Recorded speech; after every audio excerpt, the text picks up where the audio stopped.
This is Chet Holmgren, and I'm down to dunk. This is AJ Mitchell, and I'm down to dunk. This is Alex Crusoe, and I'm down to dunk. It's like baby bottle pop. Yeah. Mm-hmm. This is Adam Flagler, and I'm down to dunk. Hey, it's Isaiah Hartenstein, and I'm down to dunk. This is Kason Wallace, and I'm down to dunk. I can't spell Lucas. Hey, how do you spell Lucas? How do you spell Lucas? This is Lou Dort, and I'm down to Dort. This is Nikola Topic, and I'm down to dunk. This is Dylan Jones, and I'm down to dunk. This is Isaiah Joe, and I'm down to dunk. And there's probably like 50 to 75 Beanie Babies. Give me like your top 3 Pokemon. Brother, I can't even name. This is Jay Will, and I'm down to dunk. Sometimes the way his brain works is it leaves a lot to be desired. This is Kenrich Williams, and I'm down to dunk. Charmander. Charmander. Or are you more of a Charmeleon guy? Charmeleon. This is Shea Gilgeous-Alexander, and I'm down to dunk. Schlecht. You know what it means? Yeah. That means like bad. It means bad. Yeah. Yeah, that's me. Well, it was a good interview, so it wasn't bad. J-Dub, year 3, and I'm down to dunk for the 3rd time. Thank you. Welcome to Down to Dunk. I'm your host, Andrew Schlecht. We're part of the Athletic Podcast Network. Before I get to Alex, I want to tell you about some other friends of mine, Aaron and Drew Reese of Shelter Insurance. You can contact Drew 405-478-7714 or Aaron 405-773-5500. Both great guys, both serving around the Oklahoma City area. Give them a call or text today. They can help you with car insurance, which, listen, I hate to be the bearer of bad news, but you're going to need car insurance.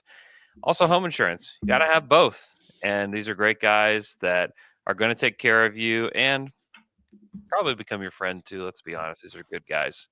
These are guys that you want to know for sure. So give them a call or text today. With me today is my good friend, Alex Speers. Alex, what's up? What's up, Andrew? Happy Shea Gilgeous-Alexander Day. We've reached the final day. It is Shea Day. Shea Day. It is July 30th. Unbelievable. Now, is this is in perpetuity? Will July 30th always be, or is this just for 1 year? I think it's just for this year because they won the title. They got to do it again. Listen, if those guys want another day, you got to go win it again. Okay. So, but it is still technically Russell Westbrook Day? It's simultaneously been Russell Westbrook Day during every day. Wow. Okay. So a little confusing, Mayor. Listen, who knows? Eventually, maybe every day will be Shea Day. I don't know. Can we get some clarification, Mayor Holt? Mayor Holt, will you let us know what all of this means, please? Yeah, it is cool to celebrate Shea. I have just like random pictures here on StreamYard. Some of them of Shea. Here's Shea playing a bass guitar. That's kind of here's Shea making a goofy face. Here's Shea with J-Dub with the trophy. So shout out to Shea Gilgeous-Alexander on his day. J-Dub is the one that I think enjoyed his day the most, or at least acted like he enjoyed his day the most. Yeah. Social media. Wonder if Shea is celebrating his own day. That's all. That's what I'm wondering. We can hope. We can all hope. Okay, Andrew, are you ready to do this? Yes, I'm ready. All I'm right. locked in. I actually watched a couple games yesterday. Yeah. In preparation for this, the 2 games were two of the most torturous games of the playoffs, but good and ended in a good way. Can you guess which ones they are? I would guess Denver game 5. It was actually Denver game 4. Okay. Denver game 5. Okay, so I have a few things. Okay, both were pretty, and both were so intense. They were, but I have something to say about game 5. So game 4 and then Indy game 4. Indy game I'm assuming.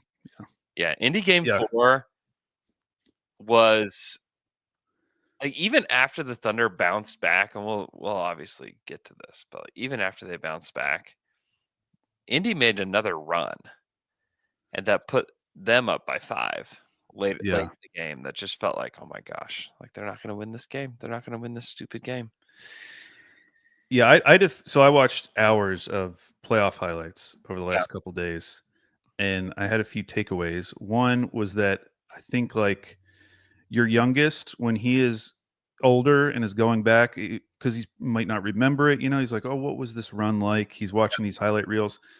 Kids in the future will think that Chet was the best player on the Thunder because he is involved in so many of the highlights. And Yeah. it kind of makes sense if you think about it because he had a ton of like basically almost every block he had was a highlight block. Yeah. And then anytime he did score, I know he like struggled with his offense, but when he did score, it was either a dunk Yes. or it was a crazy shot. Yeah. He is just all over these highlight videos, which I thought was funny. Which we'll see a bunch of those because there's a lot of Chet entries. The other thing was like remembering how many clutch shots J-Dub hit Yeah. over the course of the playoffs. Yeah. Just kind of crazy, the player that he became in these playoffs. He's a superstar. He's a legitimate superstar. And the wrist thing it's gonna live in like Thunder lore forever. Like Yeah. that run with his wrist like it was. And then also Denver game 5, that is like the most incredible game I can remember in a long time because Yeah. you can watch like the last, I don't know, it's like the last 6 minutes on YouTube just straight through, and the shot making on both sides at the end of that game was incredible. We're going to show some of it today. And that leads me into this disclaimer. If you're listening on audio, probably not the best week. Okay, I'm going to be upfront with you. Might not be your favorite Down to Dunk pod because we're going to be looking at a lot of clips, and you'll be able to hear the audio, but you won't be able to see it. So if you've never gone to our YouTube before, this would be a great first episode to watch on YouTube because you'll get to see all the clips. You'll get to watch along with us. It'll be very fun. Like and subscribe. Like and subscribe. So what I did is these are the best moments of the playoffs. Now I did make as I was going through, I kind of like added some criteria, which is that I wanted each moment to have a associated play or sequence of plays. Yeah. I didn't want to just say like, oh, remember Minnesota game 4 when the big 3 all went off. Like that was a cool moment. Yeah. But I don't necessarily, there's not like a single, I can't show the whole game. I guess I could. We could stream the entire game. We'll take a break at that point, watch the whole game. So there's a lot of moments from that game. Yeah. But those kind of like bigger idea moments aren't necessarily included here. Even something like J-Dub's 40-point game in game 5, I picked one shot from that as kind of representative of what I thought was like the best shot. Mm-hmm. But I wanted there to be a video for every single entry because I thought it'd just be more fun. Mm-hmm. So I came up with 8 selections for every round, and I have seeded them. Now, if you don't agree with my seeding, that's actually good. I'd prefer that you didn't, so that there's some upsets in the voting. Yeah. There's also some honorable mentions because there were a few. Now, I'll be honest, Memphis, I was digging at the bottom of the barrel, just trying to find one more clip to show. Yeah. But then there was like Denver and Indy where we asked people on Blue Sky, asked people on Twitter to send us ideas, and for the most part, people made suggestions of things I already had collected, but there were some that I hadn't thought of, and so there were a lot for those. So there are a few honorable mentions that I put in. If your clip didn't get chosen, I'm sorry. I'm so sorry. I'm so sorry. It was just hard. It was hard to whittle some of these down to 8. Now, if you came in with a Memphis suggestion, I went straight to it because I needed one bad. So that one might make it. There's so many from Denver and from Indiana. There's so many. No, there was a point where I'd clipped so many from game 5. I was like, oh my gosh, I have to have something from game 4. So I had to go back and find some more from game 4 just because game 4 was gross though. I know it was. There weren't as many highlights in game 4, even though it was a really good game. Game 5, it was every single play was a highlight. I left out plays that I thought were incredible and were super important. They were because I didn't have enough. Yeah, that game 4 was like in the mud. It felt. I remember Mark like apologized for that game. Yeah, that was Okay, are you ready, Andrew? I'm so ready. I'm so pumped for this. All right, so we're going to start with one that is not technically from the playoffs. These playoffs brought a bunch of new technologies, and one of them was from ESPN2, who started doing virtual plays. And so I just wanted to show a virtual play that I had clipped. This is from the Minnesota series when Jaden McDaniels pushed Shea and he fell through the floor. And it's just amazing technology. It's an amazing world we live in now that you can watch something like this. So It's so funny that someone thought like, hey, we should do that. It's like, well, you could just watch the people. But Shea wouldn't have fallen through the floor if you're just true. watching the game. That's true. That's a good that's a good point. Okay, so now we're getting on to Memphis, round 1. And this first one is an honorable mention. And I just called it goofing because as they're making this 30-point comeback in game 3, they have this sequence of plays where both Shea misses a layup. Yeah. And then Dort takes the most ambitious shot I've ever seen. And so we're going to watch that right now. Careful with the fouls. There's a turnover. Odd man rush here for OKC. Caruso right back SGA, and he botched the dunk. Caruso right there for the follow. Dribbling, spinning, tough. Dump down, Dort fights it up right over Edie. Dort, he takes it. He could have just taken it right when he received the pass, but instead he waits for Edie to get there. Pump fakes Edie, who doesn't move a muscle, by the way, and then goes up at him anyways. I love that. That man, Shea. Remember how weird Shea was in round 1? Yeah, and we were like, well, it doesn't matter. I'm sure he'll normalize at some point. Yeah, it was so weird how bad he was at times during that stretch. And that play. That was also just like such like AC was just always in the right spot, it felt like. Oh, just wait, Andrew. That's coming. Just in almost every situation. Yeah, I just love that Dort was matched up against Zach Edey at the rim. It wasn't like he was on the perimeter, could take him off the dribble or something. He's right in front of him, and he somehow gets it over him and just like chunks the ball at the rim, and it goes in. It's just a very funny Dort attempt, and we'll have more Dort attempts like that. So this next play, so this is now we're in the real ones. Okay, so this is the 8th seed in the Memphis division, and there's going to be a lot of plays I'm going to show of perimeter defense by Chet, or Chet going up against a smaller player. Wow. This was at the end of game 4, which I kind of forgot was a very close game. Yeah, it was. So this is, they're up 3-0. They're still in Memphis. It was a clutch. It was a close game. Mm-hmm. And Chet takes on Scottie Pippen Jr. and steals the ball from him in the final minutes. So we're going to watch that right now. And this one might not have the volume for some reason. This is a lot of teams did this. They tried to put Chet on an island a lot, and yeah, that was a huge play. Just the fact that they didn't even get a shot off. I know, and that moment was so big for OKC. Like there are so many defensive moments, but like this was a big one. And remember, like Scottie Pippen Jr. was awesome in this series. Yeah, he was. He was so good. He's somebody that I think probably gets a little bit lost.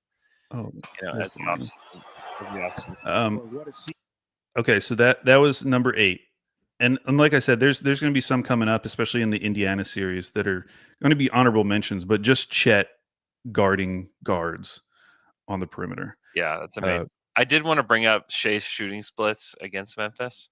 Oh yeah, 40, 25, 90. 40, 25, 90. Wow. 40% from the field, 25% from 3 in the series. The only person that was worse was Dort, whose shooting splits were 30, 26, 66 in round 1. That's brutal. Okay, this next one, I'm going to Make sure there's volume this time.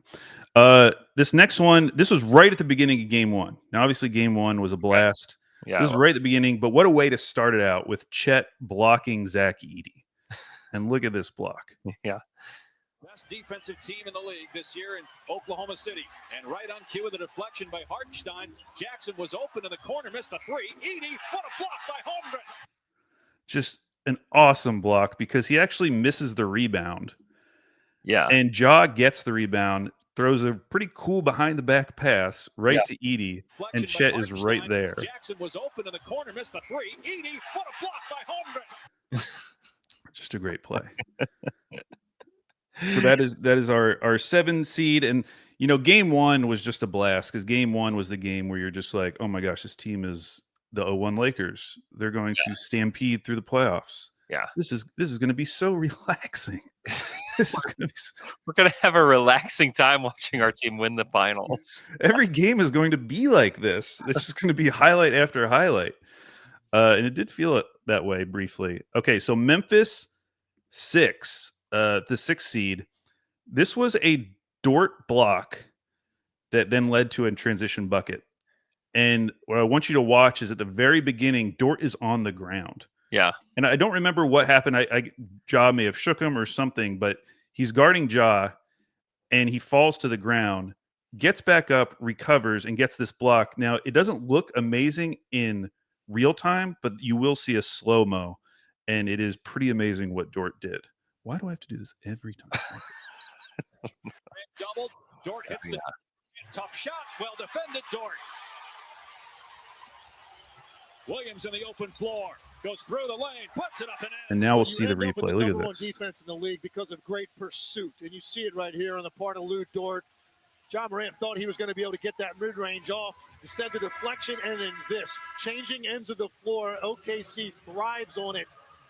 This was game one as well. But that block, I mean, to recover. I don't know how he got there. And it looks like he literally gets a fingertip. You see it right here on the part of Lou Dort. John Morant thought he was going to be able to get that. Awesome play by Dort. And that's our 6th seed. And that was also from game one. Just more highlights from game one. Yeah. Here's another one from game one. This was a J-Dub dunk. Now, the 4-5 matchup is going to be pretty fun because we're going to have 2 dunks back to back. Okay. So here's the first dunk. This is a J-Dub dunk. Baines pass knocked away and stolen by Jalen Williams, 7th in the league in steals. Wiggins the look. Oh my goodness! Jalen Williams with the one-hand throwdown off the alley-oop. They're getting numbers, and that is everybody out in the open floor. Perfectly delivered alley-oop for Jalen Williams. Emphatically sends a message. One, it's a miracle that the Thunder have a completed alley-oop. Yeah. And that it looks that cool. Wow. It did look awesome. cool. Yeah, and also just to continue to remind people, like he's like throwing that down one-handed with his wrist the way that it was. Like I just can't help but look at every single play through that lens. Obviously, maybe it's just completely numb at that point on lidocaine, but like that, be able to catch it one-handed and throw it down like that. Like I just honestly can't imagine like what every game must have felt like for Dub. Like he had to play so many games. He had to play so many games. Yeah, that's a great play. So it's going to be going up against a Cason Wallace dunk, who had some good dunks in the playoffs, and this was one of them again from game one, the highlight factory that was game one. This is game one. Game two will be on Tuesday night. The scoop won't fall from Bain. Tracked down by Wiggins. Out to Wallace. Wallace attacking and slamming. Oh, Cason Wallace in transition with the stop. If anybody in this building was expecting this, least of all, Scottie Pippen Jr. Cason Wallace showing you an extra level of burst. Yeah, that was great. And I the love burst specifically because he's running down the court. Triple J's coming from the other side. Like he beats Scottie Pippen Jr. Triple J's coming, and Zach Edey's behind him. If he was any slower, like one of those guys is going to have a chance to pin it off the backboard. Yeah. But he was able to blow by them and get that dunk. Very good case. And it was like 1-on-3. Yeah, basically, yeah. Like, yeah, this is not this is not a situation coach wants you to be in. But man, like Kaysen, when he gets ahead of steam in transition, is just a monster. And it felt like we saw less and less of it as the playoffs went on. Like there were times like that we saw, even I felt like we saw it against Denver. I just felt like we saw it less and less with Kaysen as the time went on. But like, man, like that's a part of his game, his transition game, that I think can continue to thrive. Yeah, I agree. I mean, I think this upcoming season for Kaysen could be a very fun one. Yeah, definitely. Because you got to imagine he has like so much confidence now. Like, yes, just getting through a playoffs. Like even the guys that like we think like didn't perform or didn't overperform, they still have to have so much more confidence just knowing that they've been on a championship team and went through 4 rounds of the playoffs. Yeah, no kidding. Okay, next. So now we're in the top 3. So the 3 seed, this is from game 3. So they're making their comeback. They were down 30 or whatever. They're making their comeback, but it's still a double-digit game at the end of the third quarter. But OKC has the ball. So can they get it to single digits heading in to the fourth quarter? Thunder holding for the final shot. 5 seconds left in the quarter. Williams, Aldama on a switch. Williams fires and hits. And it's down to 8 as we reach the end of the third quarter. Right here, J-Dub knows what time it is. Knocks down the 3. First round coverage on TNT is presented by Nerd. J-Dub is such a monster. Yeah, I just felt like one of those plays where once he hit it, you're like, okay, they're going to win this game. He has a knack for that at end of quarters. And it feels like specifically at the end of third quarters, a lot of times where he's either just like getting to the hoop or making a 3 or whatever it is. It just feels like J-Dub just has like that clutch gene in him to like just get you close enough when you are down. Like I feel like he did that a lot throughout the playoffs. Yeah, and you could tell just looking at the bench reaction. Yeah. You just like needed that one more push going to the fourth and to cut it from 11 to 8.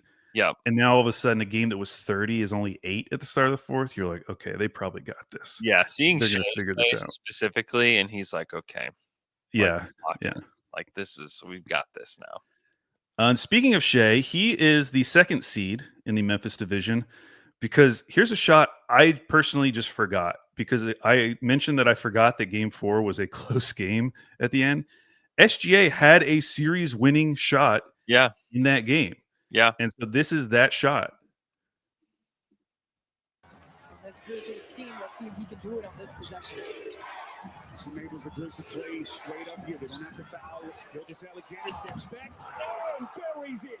Might have said goodnight to the Grizzlies with that nice little sweet, smooth, mid-range jump shot.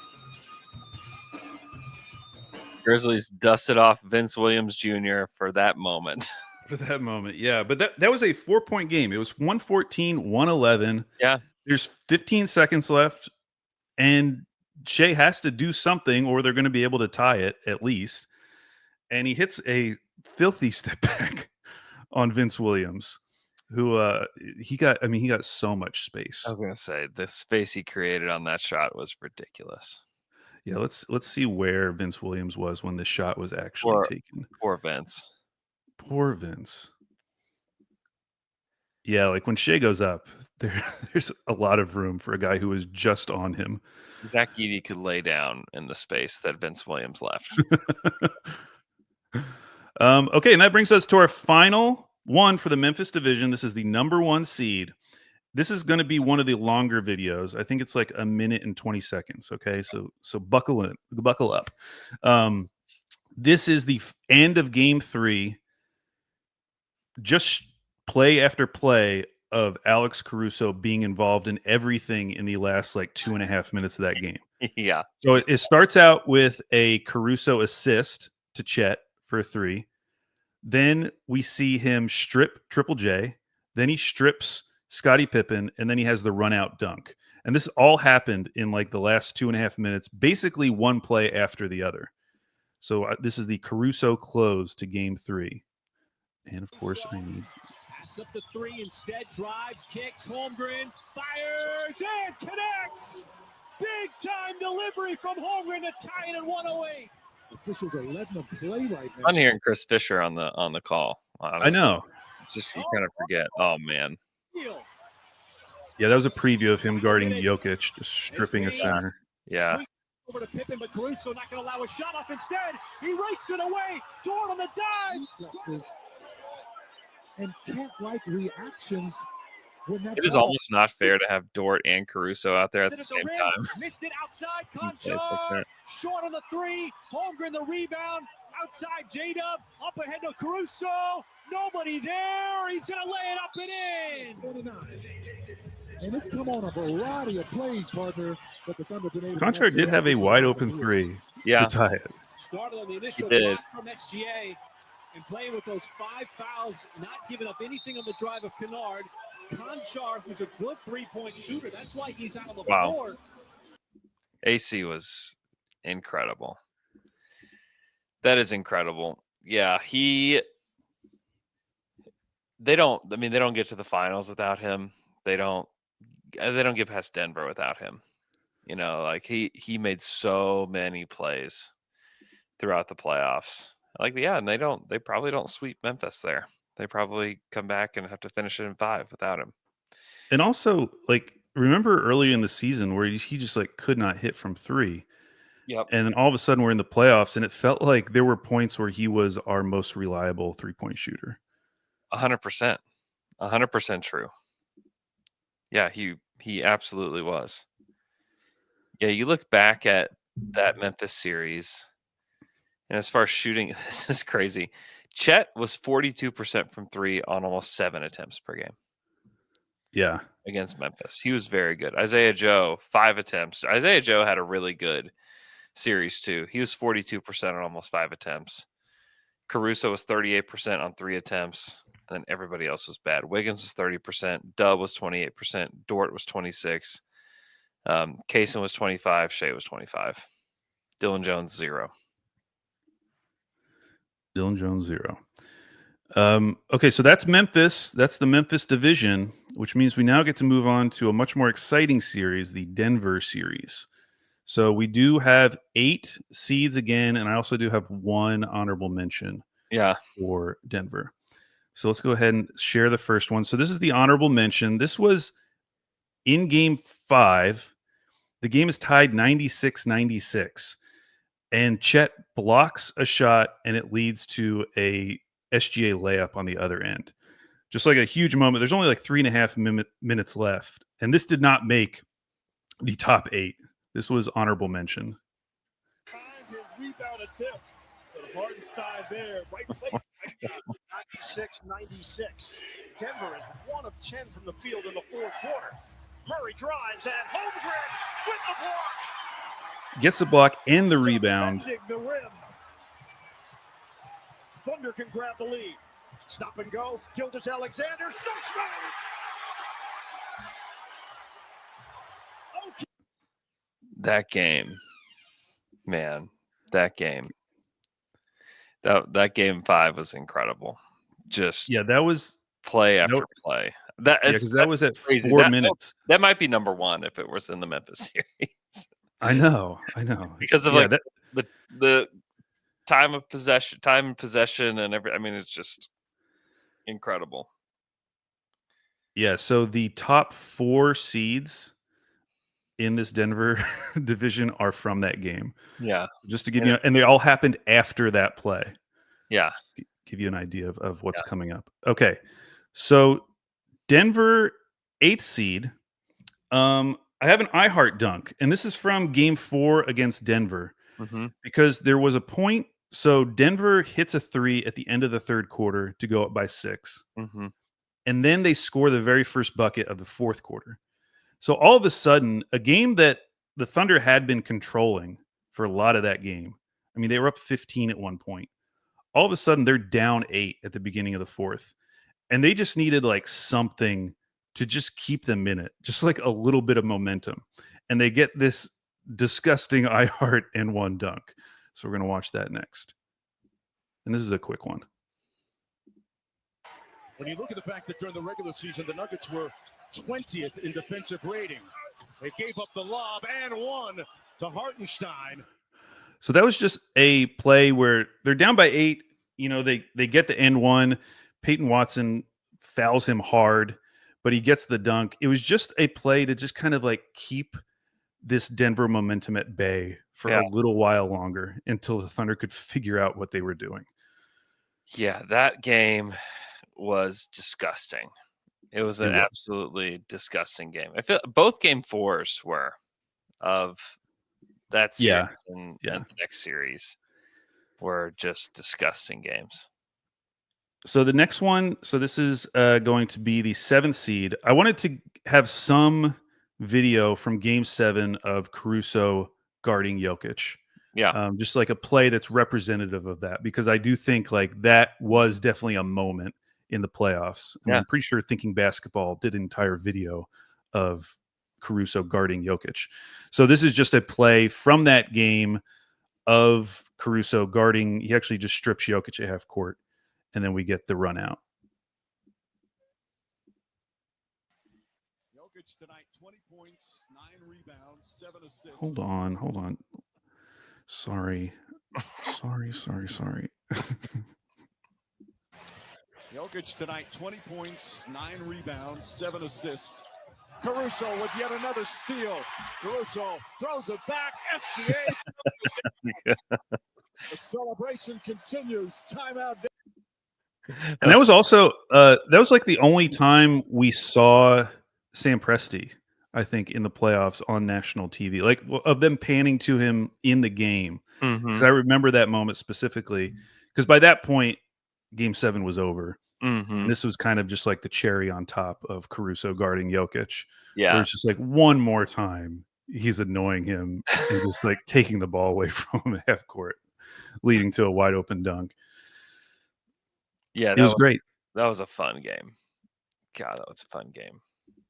Okay, next up, this is going to be a longer one. So this is the Wiggins-Wallace takeover in the third quarter of Denver Game 4. So this is on the road. We've talked about this game being disgusting. The Thunder were up 15 in this game. And all of a sudden, the Nuggets just start hitting 3 after 3 after 3. Well, setting the table for this, the first quarter, if you don't remember, ended 17-8 in favor of the Thunder. The Nuggets scored 8 points in the first quarter of that game, and the Thunder missed such a golden opportunity to be up like 20 in this game, and they blew it. And it felt like, even though that they were up after the first quarter, like when they got down after this, it felt like if we were going to talk about like what lost in the game, it was that they could not take advantage of the Nuggets only scoring 8 points in the first quarter. Yeah, it should have been minimum like 25-8. Yeah. Yeah, it was very disappointing. They had multiple games like that where the defense was so good, but they just like you would look at the score at the end of a quarter and be like, how are they only up by 10? In almost every game against Indiana, it was like yeah.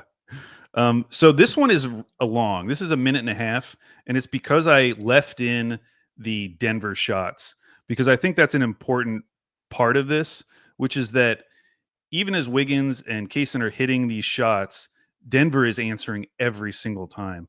And so this is before, I showed that I heart dunk earlier, and I mentioned that they had gotten up by 8 at that point. Like what Wiggins and Wallace did was basically prevent this from becoming a blowout very quickly.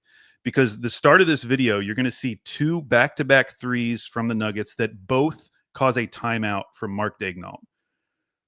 So like the Nuggets crowd is just going crazy. So we'll watch this whole one.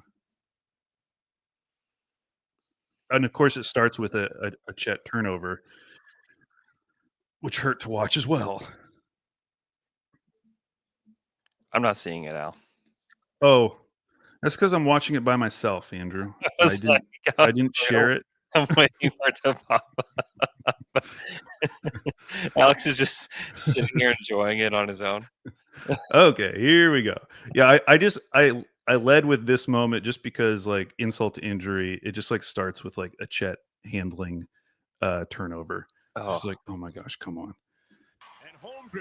Again, they were down by 15. So right now they're down by 2. Dude, there's so many moments like that with Chet. Brown. One more. Murray probes it. And look at this 3. You know why Mark called the timeout. Oh, misery. Absolute misery. The first lead of game. From deep. Murray for 3. That one falls. Yeah, I remember this stretch where it felt like this game is slipping away, and Denver is going to win this game, and they're going to go up 3-1. Yeah. And in this moment, all I can think about is game 1. Mark Daigneault came, and he said, guys, it's only a 6-point game. No matter how we got here, as they cut it to 3 there on a 3. That was huge. That Wiggins pick and roll there with so badly. And Joker and Brown gets it back And to yet Jokic. Immediately, There's another 3. Jokic 3. That's 3 threes in a row. On the floor, so he can shot fake and drive it. The Thunder said they wanted to face Denver. Wallace wanted that ball laces so the bad. 3 from the corner. He wanted to shoot Jonas that rock Alexander so bad. sprays it out to Wiggins on the wing. Oh, And 3 with an I'm like auspicious getting bounce nervous. goes I'm through. like just getting nervous sitting here watching right He now. is 82% on those shots. This Coming is into Denver a couple of And nights here's ago. another Nugget 3. Brown, downtown Brown. Brown. Well, he's been so good in this game. Holmgren misses.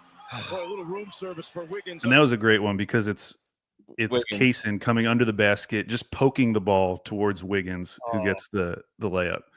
So that was between those two guys. That was 11 points. Wow. In a game where they only scored 92. And both of those guys were tied for the second leading scorer in that game. They only scored 11 points each. That's crazy. So Wiggins scored 11, Kaysen scored 11. J-Dub only had 10 in that game. So those were your second leading scorers in a game where the Thunder only scored 92 points. And a lot of those points, I mean, half of those points came in that short little span we just watched. That is insane. That is absolutely insane. That was a great one. Okay, so that was the 6th seed. Okay, the 5th seed, this is just a fun one. A highlight dunk. And who could it be on, Andrew? Porter rattles in and out. That one halfway down. Here's Wallace, goes it. Jokic, oh, he throws it down. A thunderous dunk from Kaysen Wallace, and the crowd erupts again. When you get a chance to take off on the MVP, you do it at a high level. That topped his Memphis dunk. So now he's dunked on Triple J, and now he's dunked on Nikola Jokic. That the replay is so sick. Wow. I know it is. That angle that they have at the basket there is so sick. Yeah, Kaysen, I mean, he had some of the best dunks of the playoffs. Like some of the more like surprising ones. And some of it it's kind of like the Nate Robinson effect where he's so small that it just looks so much cooler. Yeah. When he's dunking like that. Yeah. Just the most ambitious dunker on the team, I would say.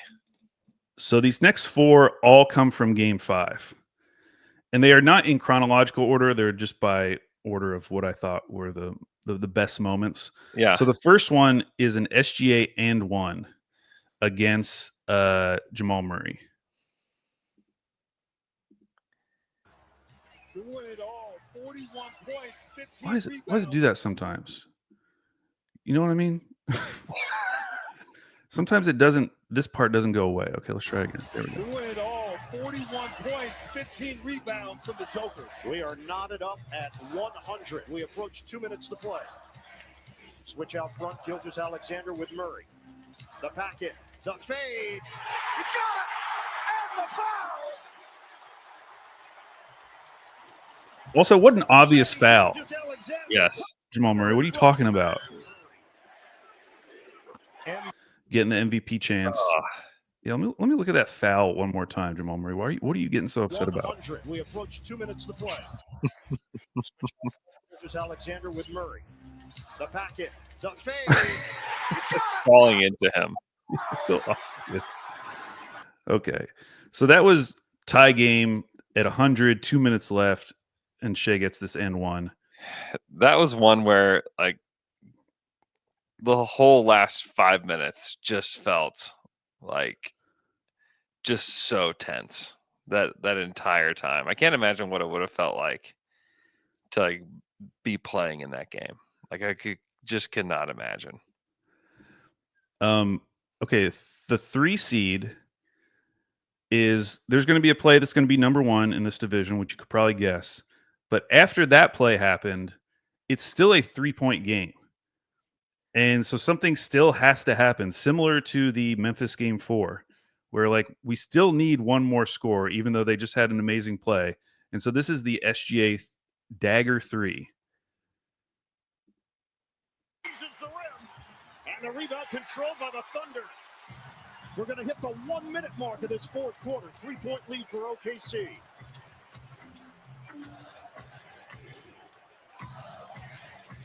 Gildas Alexander taking his time. High screen, Hartenstein. Shot clock is down to 6. Gildas Alexander on target. I just remember. I mean, anytime you get a Shea 3, it's like just feels like such a relief. Yeah, the pop from the crowd in that moment is crazy. Yeah, I have that. I need to see if I can find it and play it here. But I have it from my view. I was sitting at the scorers table, courtside, and I have like the video of that moment. Nice. And it is like it has like 600,000 views on Instagram just because it's like, just like this crazy moment. Yeah, the crowd was insane in that game. Like that was one of the moments where the crowd carried, that team was that, and the pop from the crowd at the end of that when the shot goes down was so big. So the second seed is also from Game 5, but earlier in Game 5. Yeah, when a certain Luguentz Dort kept the Thunder in this game by hitting 3 threes. SGA on the feed. Dort the 3. Money.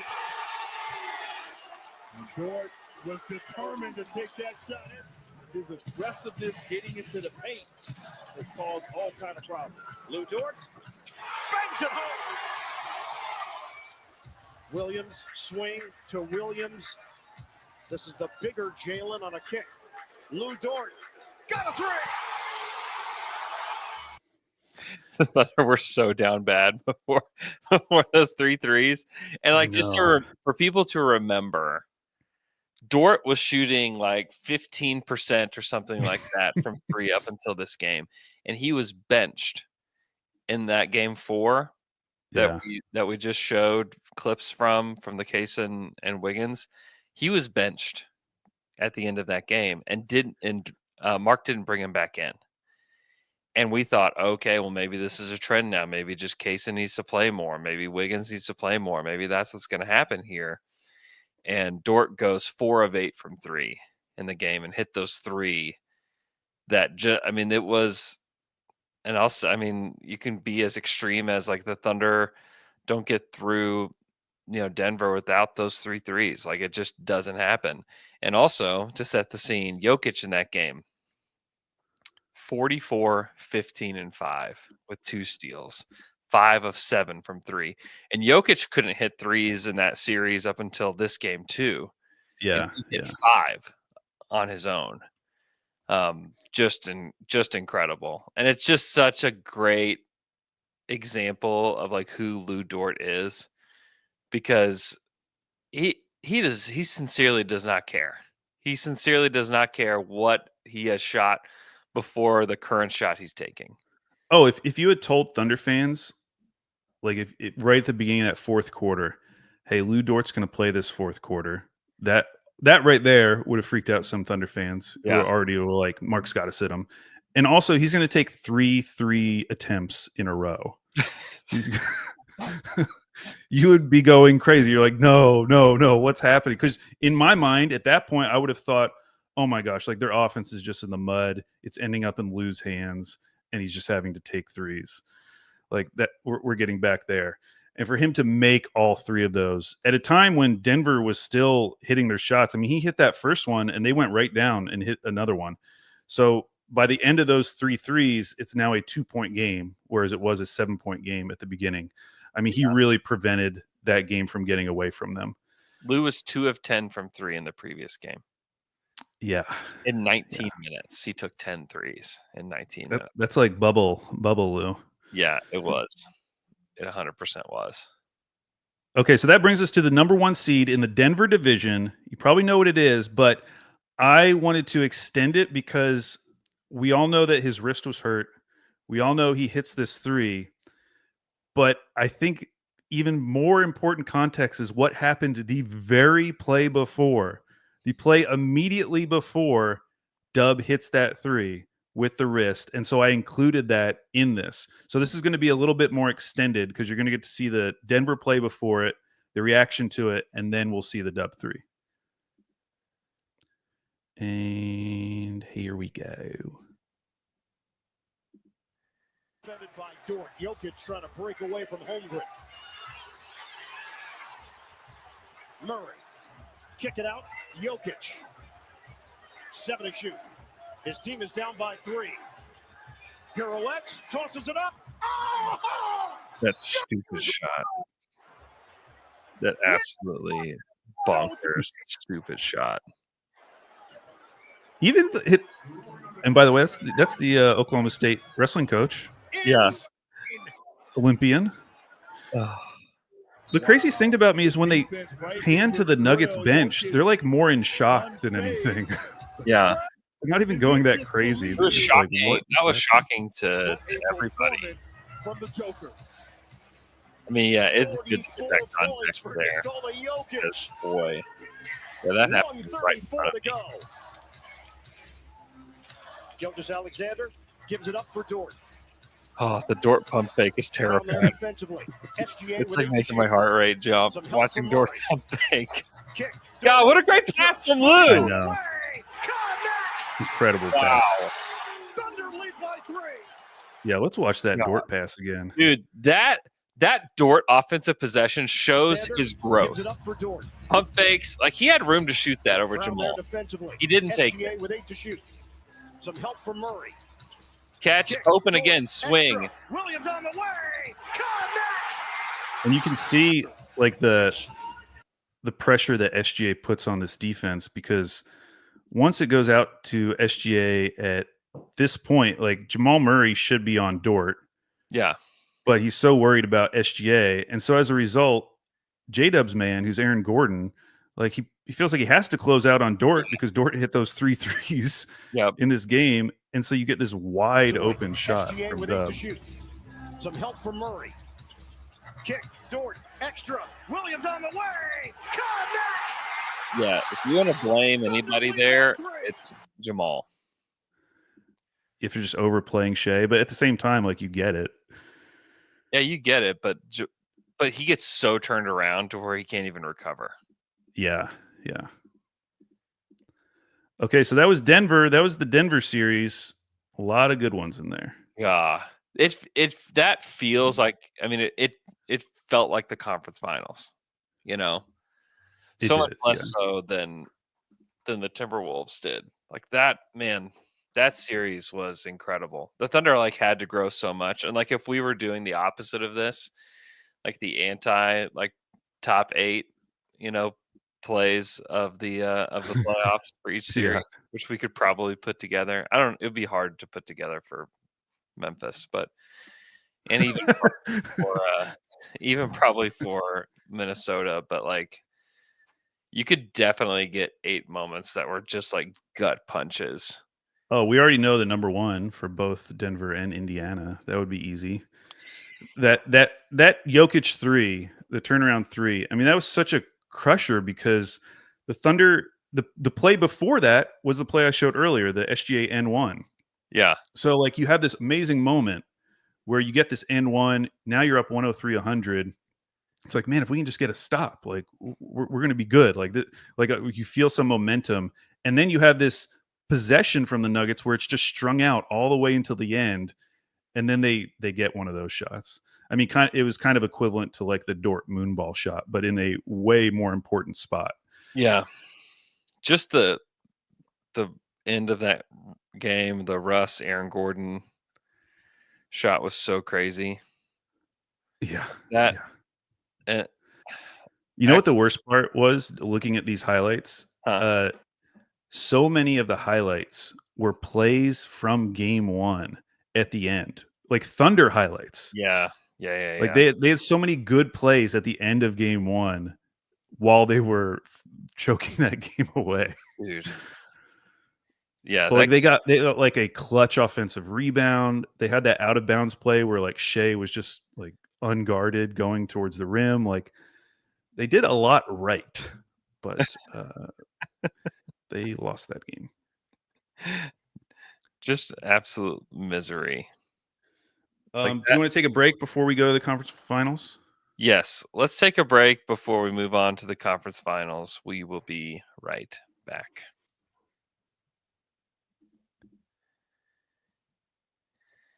Before we get started on the conference finals, I want to tell you about my friends at Bob Moore Kia. I'm still driving around this Kia Carnival that is spacious. It's got a lot of luxury to it as well. It's such a nice van. I mean, I drove that thing to Vegas and back, and we loved every second of it. It was great. Also, a guy that Alex, we discovered Alex doesn't know him at all, but maybe you've been watching Ryan Trahan's 50 States in 50 Days. They drove around the same Kia Carnival, which we've been very excited about, that we share the Kia Carnival connection with Ryan Trahan. You can go get a Kia Carnival today over at Bob Moore Kia. You should just go test drive it. If you are in the market for a new vehicle, I promise you that Kia is the way to go. And all you have to do is go to Bob Moore Kia. They're on Northwest Expressway in between Council and Rockwell. And just go test drive it. Tell them that Down to Dunk sent you. If you've never driven a Kia before, this is the time. It is actually the number one fastest growing brand in the United States right now. It's that good. It's incredible. You can drive a Sorento. You can lease a Sorento, which I would highly recommend. I love the Sorento.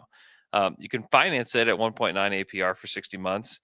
You can get $500 bonus cash with Kia Finance Assistance, or you can lease it for $329 a month for 24 months. 10K miles a year, $3,999 due at signing. You can get a Kia K4, which is a very cool car. You can lease it for $239 a month for 24 months, 10K miles a year, $3,400 due at signing. Get the Telluride, which is also awesome. The Telluride S, you can lease it for $379 a month for 24 months. All great deals. An incredible, incredible place. Great people, good snacks they have there at Bob Moore Kia. If you just want to stop, test drive a car, get a good snack, I promise you, they're going to take care of you. Go check out Bob Moore Kia today and support the people that support Down to Dunk. I don't know if I've shown this. Oh, shoot. I hate that the format. I was going to, I guess I can play it like this. I was going to show you my point of view of the Aaron Gordon shot. Oh, great. So if you're wanting a little bit of pain with the fun of today, this was, I don't remember if I showed this on the pod or not, but it was a crazy view of this Aaron Gordon shot. There won't be sound on here, but just, I could not believe it. The thing just rolled in. And the Thunder had no timeouts, and Dub just had to throw this thing up. And like Chet is just like beside himself. He just missed those free throws, and man, like the celebration just happening just like right there in front of me. Just like right there. I cannot believe they just lost that game. It was that and game one of the finals were so jarring because they lost. Did they just lost the game? I just could. I'm so glad I wasn't in the arena for those. It just did not even feel real. Like it just didn't. There was no point where I thought they were going to lose that game until that Aaron Gordon shot went down. Yeah. And same with the Halliburton shot. Like it just did not feel like it was going to happen. Okay, moving along, we are now in the conference finals against the Minnesota Timberwolves. A little bit better than the Memphis series in terms of highlights, but still, far below the Denver and Indiana. But there are some good ones in here, and I even have an honorable mention. And this is just a play I'd forgotten about. It was just a very tough, gangly, goofy finish from Chet that I wanted to show. Hey, Great Bape in the chat's watching Ryan Trahan, by the way. Holmgren fakes. Little out of control, got it back, hangs on, flips it up, count it. Oh, exact contact on Chet, but to me, this is just a missed stumble. A little bit of contact there. Just a terrible shot. It looked like probably a travel, unclear what was happening under the basket. So many moves, so many things happening. So many limbs just going everywhere. Just a very funny Chet finish. Okay, so number 8. What did you say about Great Bape?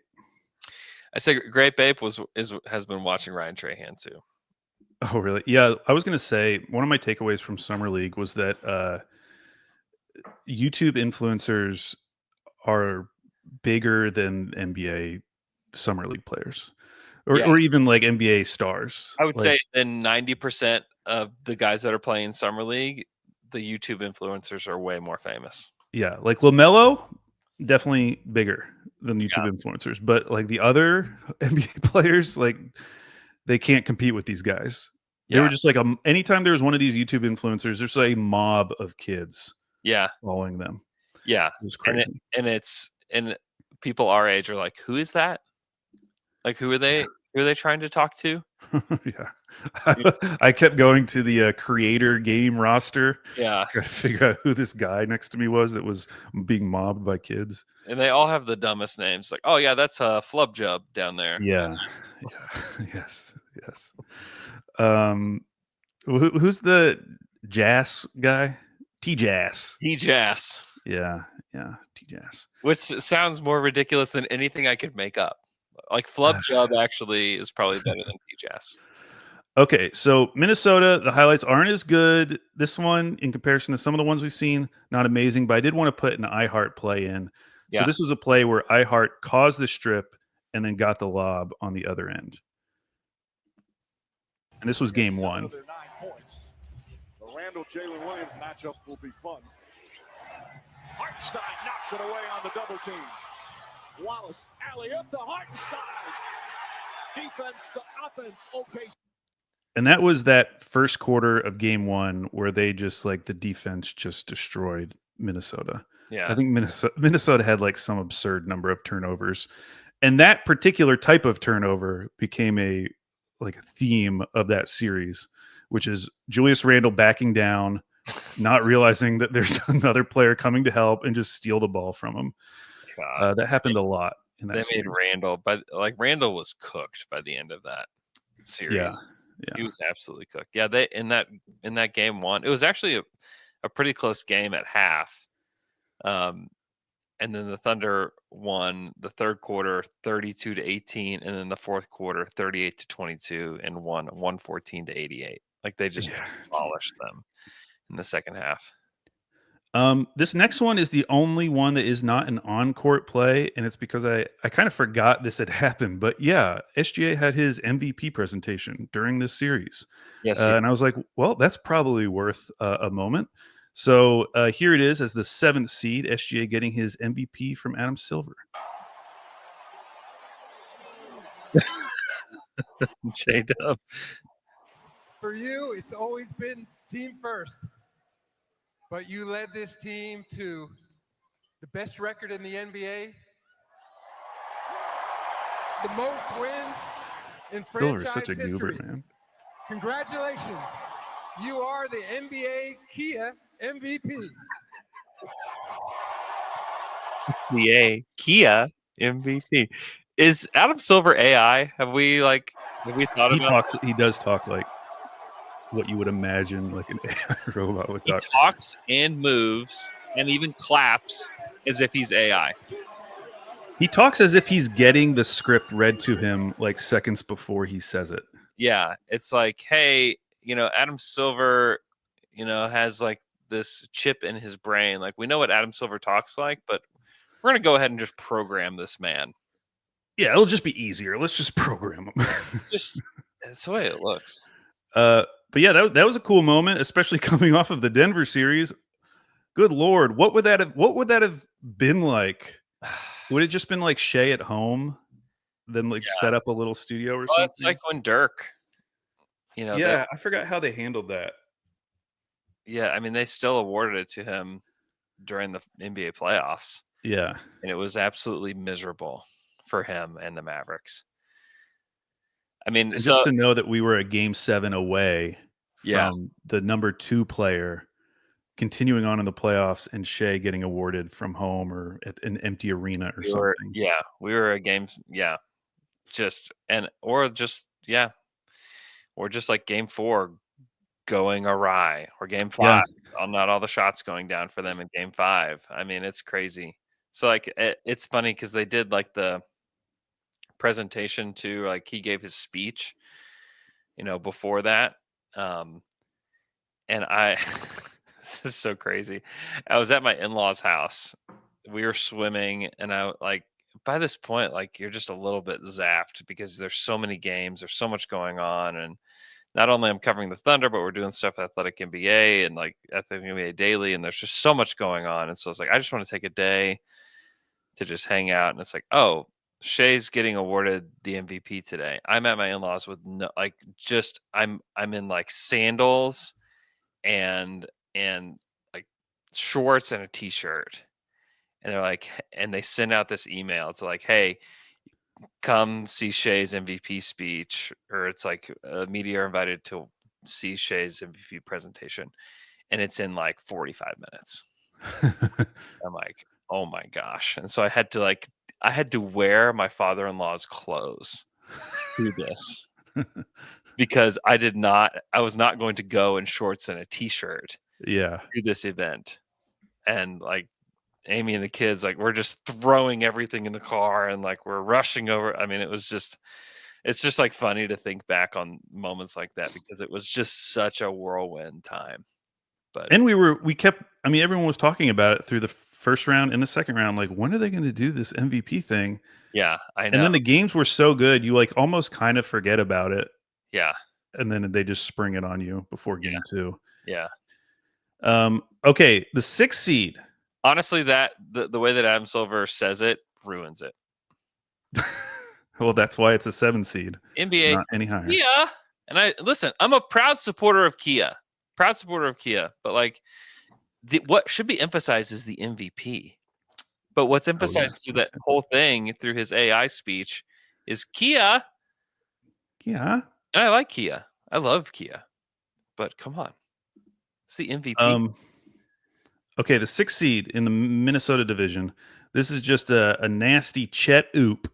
This is from Game 2, a game that ended up, not being like that memorable. But this was a very good play.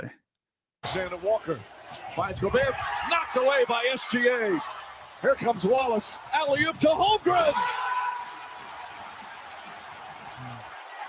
Another play that could have shattered his leg.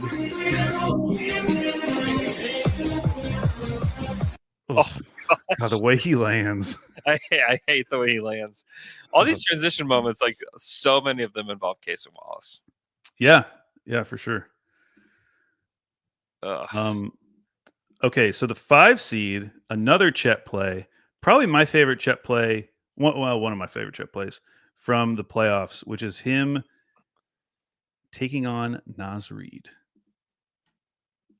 It's a little bit more difficult. Holmgren against Naz Reid. Spins, goes inside. Oh, God, so sick. And it's back up to 7. Naz just had like no chance. No, the fact that he gets knocked over Holmgren against Naz Reid. Spins, throws inside. Chet Holmgren with the stuff, and it's back up to 7. God, that is so sick. What a sick play from Chet. Yeah, that was great. Are you surprised? Well, go ahead. Go ahead and say what you're going to say. Oh, I was going to say, like, that's the kind of like self-creation flashes you see, especially when he's matched up against a slower big, where it's just like, man, like if this part of his game keeps growing and plays like that become more commonplace, like he's just going to be dominant. Yeah. I would love to see Chet. Not like that play is nice, and I think like his handle is going to get better as time goes on. But I would love to see him like have like a signature move from like the elbow. Yeah, like Dirk or KG or whoever, like they had like these signature moves that they would have around that area. And even if it's from 3, like that's fine too. Like he just needs to have like some kind of signature, like go to, as like a big forward or a big center. I was going to say, are you surprised at all that Minnesota decided to go with Naz Reid and Julius Randle rather than like picking one or the other and bringing in Nickeil? Just like after watching that series, to me, it just was so obvious that Nickeil was incredibly important to what they were doing. And like to think, and I think Terrence Shannon is fine, but to think like you can just replace him with Terrence Shannon, I think is like not the right thought. Here's my hot take, Andrew. I've been thinking about this for a while. Uh-huh. If they hadn't made the conference finals the year prior with Cat, I legitimately wonder if we'd be talking about this conference finals run the way we talk about like the Blazers run and the Hawks run. Because by the time we got to it, it seemed normal because it was like, oh, well, they were here last year. Like, this is a good Minnesota team. It makes sense. Yeah. Like that was a 6 seed. That was a 6 seed team who really struggled in the regular season. And they got super lucky by matching up with that Lakers team that just kind of imploded. Yeah. Instead of Denver, which that came down to the very last game of the season, whether they were going to match up with Lakers or Denver. And then in round 2, losing game 1 at home to the Warriors, but then getting the luck of all luck with Steph Curry getting injured. Yeah. Like I don't know. I just think that there could be like a surprise this year in terms of the Wolves. Like just as far as them like not being in that next tier. Mm-hmm. Because I just think that this conference finals run was a little fluky. And if they hadn't made it the previous year, I think that would be more obvious. But it just felt like, oh, this is a back-to-back team. But I think that was a significantly worse team than the Cat team. That Cat team, yes, they were worse offensively, but they were so dominant defensively. Yeah, they were. They weren't as dominant as the Thunder were, but they still had a huge gap in defensive rating compared to the number 1 overall team and the 2nd overall team. Like that team was elite at something. Mm-hmm.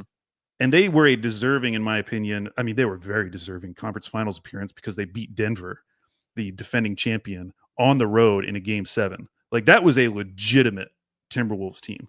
Yeah. And I just think that those 2 runs get kind of lumped together when they're very different, in my opinion. And so getting back to your question, as a Thunder fan, pay those guys. Great. Like I mean, the Wolves for me now exist as a team where I'm like, I just hope that they get to play Denver because they do seem to have some good juju against Denver. Like for whatever reason, they've always matched up really well against them. Even in this current iteration, they've matched up well against them. And so maybe they could play Denver first and maybe knock them off, and then the Thunder wouldn't have to play them later. Yeah. Yeah, I mean, I would have signed Nickeil, and I would have probably picked Naz. And I know that Randall had a really good year, but that would be the way that I want to move forward instead of with both those guys. Because you can't play your best players all at once. But the problem was once they made that trade, it was kind of like, well, unless they trade Julius Randle during the season, like what's the plan? Like other than re-signing him? Yeah. Because there wasn't going to be a trade out there where you're getting back even equivalent value for Julius Randle. Yeah. It's like true. I just don't think he holds a ton of trade value at this time. I mean, he got traded for what a lot of people thought was like the worst big contract being that cat max, that super max. Yeah. So yeah, I don't know. I mean, they just need some of these young guys to come through, and that may happen. Like Terrence Shannon Jr. may be, give you 90% of N'Keal Alexander-Walker next year, and that would be huge for them. Maybe like Berenger becomes the next Gobert, but there's just like a lot more ifs about their future. Like if this happens, and if Rob Dillingham becomes something, like maybe they can get back to a contender level. Yeah. But the conference finals appearance kind of clouded what that team really is right now. Yeah.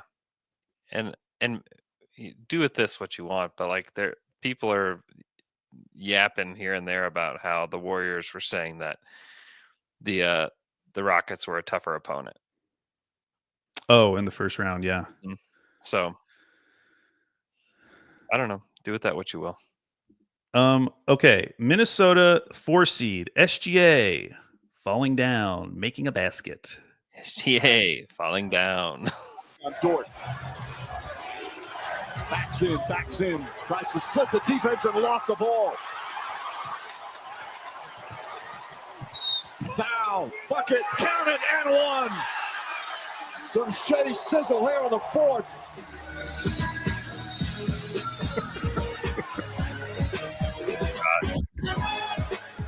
His body collapses in the funniest way.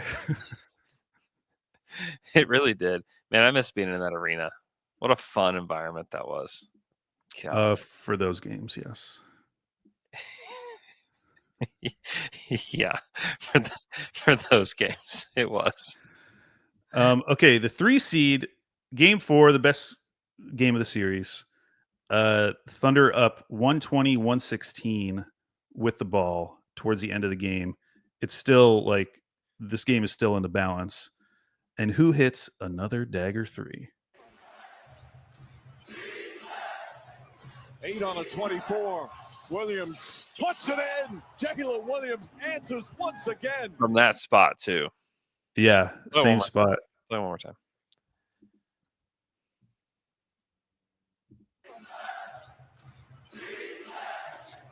Eight on a 24. Williams puts it in. Jackie Williams. And again, it's just like the focus on Shea, Yeah. Like all you really have to do is like, hey, space out to 3, J-Dub, and Shea will create that for you. Yeah. And didn't even need 2 working wrists to do it. Man. But that's just like, think about how many daggers from Dub we've already had. It's crazy. It's insane. I mean, how many Thunder players missed those shots through the years? Oh, yeah. Like just, I mean, you could go through so many guys that missed those kinds of shots through the years. Yeah, like Paul George missed all of them, I feel like, for the Thunder in the playoffs. Yeah. We're going to get to another Dub clutch 3, but in the meantime, the 2nd seed from the same game is a play by one Chet Holmgren. This is right at the end of the game. Game is still in the balance, and Chet has a huge defensive play. Caruso in front. Edwards to McDaniels. McDaniels on the drive to spin. The layup blocked by Holmgren. Picked up by SGA. Ability of the 7-footer. That's a spin move. It looks like he's lost his balance. The ability at that size to recover and not have that hit window first. Folks, you are looking at a big-time shot blocker. Yeah, that is such a crazy block because, I mean, Jaden McDaniels like kind of beats him on the spin move, and for Chet to flip his hips that quickly and get back. Caruso in front. Edwards to McDaniels. McDaniels on the drive to spin. The layup blocked by Holmgren. Picked up by SGA. Ability of the 7-footer. That's a spin move. It looks like he's lost his balance. The ability at that size to recover and not have that hit window first. Folks, you are looking at a big-time shot blocker. Wow. Yeah, he ices the game with that. Yeah. Because now the Thunder get possession, they stay up 5. Because if that goes to 3, then like things get tight. Yeah. Things get really tight. Like it's just an incredible play. Yeah, Chet is just a highlight machine. You know, He is. Yeah, there's so much Chet in all of this, which is funny. Okay, the number one will probably be an obvious one if you think about it. So I'm just going to let it play. Also from Game 4. GA against Gobert. Shot clock at 7. Drives, pulls back, drives again. Stops, falls down, gets it to Williams. 3-pointer. It's good. Jalen Williams with a big bucket. He keeps that left pivot foot down. Converse is good, and so is that three. Through the legs. Unreal. What I love about that one is there are some plays highlights where you go back and you're like, oh yeah, that maybe was a travel, or like, yeah, maybe that was an offensive foul. Yeah. And this is one where it's like, man, he really did keep his pivot foot down somehow. Yeah. Like it really did stay right there and did not move until he had passed that ball. That is crazy. That game was insane. That game was nuts. I mean, they combined for 95 points. Chet, J-Dub, and Shea in that game. Shea in that game was 40, 9, and 10 with a steal in that one. J-Dub was 34, 3 and 5 with 3 steals. And Chet was 21.7 boards and assists, a steal, and 3 blocks. J-Dub was 6 of 9 from 3 in that one. I mean, just bananas. And it's funny because, and again, like, I can't believe they let go of Nikhil. Nikhil was there, a team high 23 points, 4 boards, 6 assists, 2 steals in that one with only 1 turnover. He was great in that game. He was their best player in that game with Randall and Edwards. I mean, Edwards was 16 points on 13 shots in that game. And the Thunder defense made him look very human. And a year before, I mean, remember what people are going crazy over Ant the year before, like saying, like, is he going to be the best player in the league? Is he the face of the NBA? Is he the next Jordan? Like all this stuff. And then he collided with the Thunder defense in the conference finals. And people were not saying those things about him. I mean, to have him, Lou Dort held him to 2 5 for 13 games in a 5-game series. Like that's nuts. That is wild. You might notice there were no highlights from Game 3 of that series. We pretend that one doesn't exist. Dude, it's similar to Indy Game 6. Those games don't exist. Yeah, that was awful. That was awful. Man, Cup game doesn't exist. Didn't happen. There's no record of it. I don't see it anywhere. Yeah, the Pacers Game 6 was so bad. I flew to Indianapolis and like basically wrecked my sleep for like 2 weeks to get to that game. And then they lost by a cajillion. Well, at least you weren't Luke. Wait, why? Well, he paid his own way out there, right? Luke? To go to Vegas? Oh, you're talking about Indy Game 6. Sorry. I thought you were talking about that too. That was also terrible. I'm talking about Indy Game 6. You didn't know Luke was at Indy Game 6? I was like, Luke, go to Indy Game 6? Didn't tell me? Okay, so now we're in the finals. And we've got 3 honorable mentions. Oh, man. A series that should not have, that going into it, like, did not feel like it was going to go 7 at all. To you, Andrew. Did not at all. To me, yes. To me, it did not feel that way. Okay, so the first 2 I'm going to show are Chet defense on small guards. Okay, so this first one is, I don't remember what game. It says Game 7, but I don't think that's right. 8 straight points. This was Game 4. This is the game they won because Aaron Nesmith had just fouled out. Yes. On a shot I'll show later. Yeah. Okay, so it's only 107-103. They get Chet switched onto Halliburton, and look what Halliburton is able to do against Chet. 8 points for OKC. 38 seconds remaining. Halliburton on the drive. Holmgren. Halliburton again. Goes inside, spins up top. Turner. Just has to pass it away. Now, this didn't make the top 8 because this ends with Chet fouling Benedict Mathurin, although these were the 2 missed free throws. He was the right person to foul. Yeah.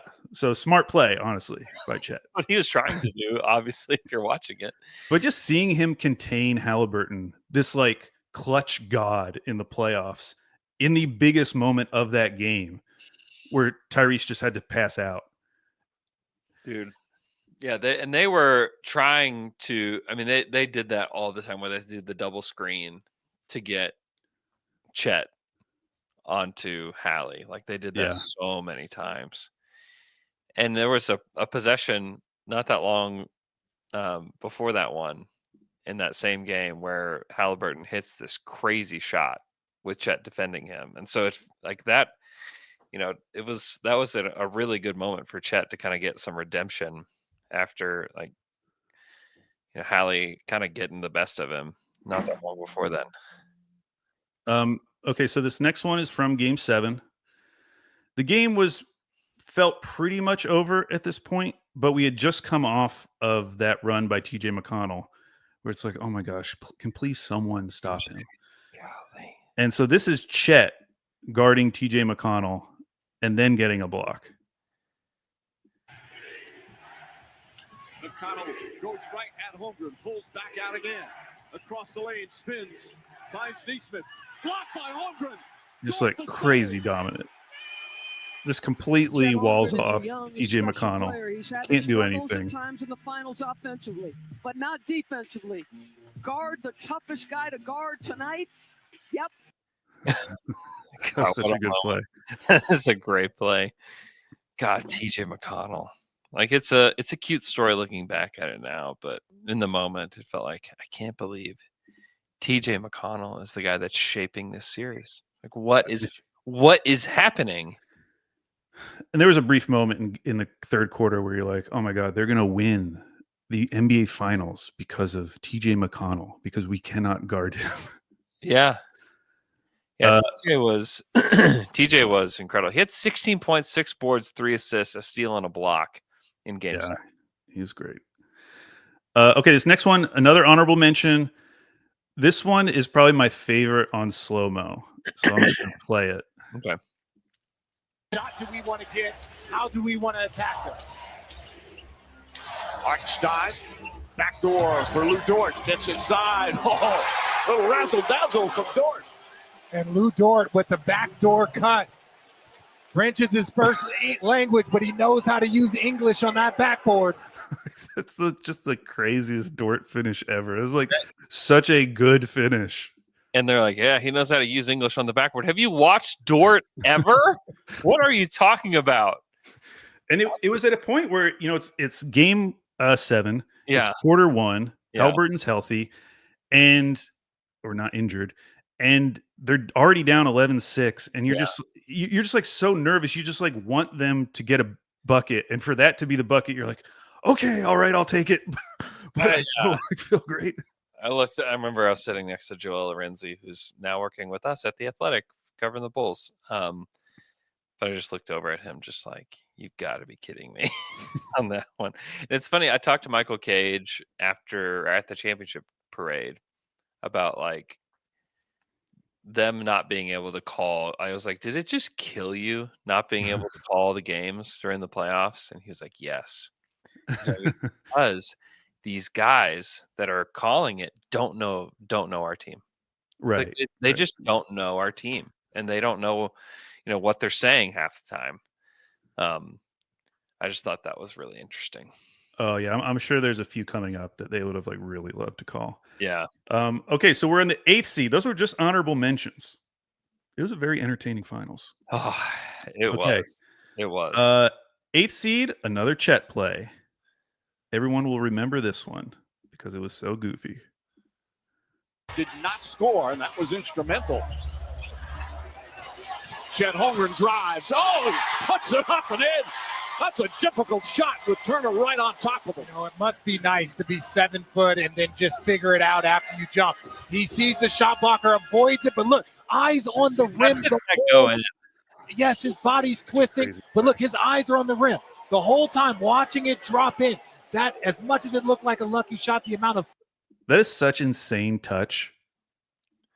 Yeah, Because that's such a bang bang play, but then you see on the replay just like how feathery soft that It's release was. such abnormal touch is what it is. Like, it just doesn't even make sense, like how that even happened.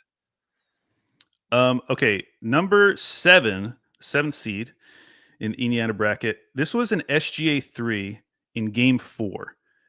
And I'll let it play because you'll see on the screen why this was so important.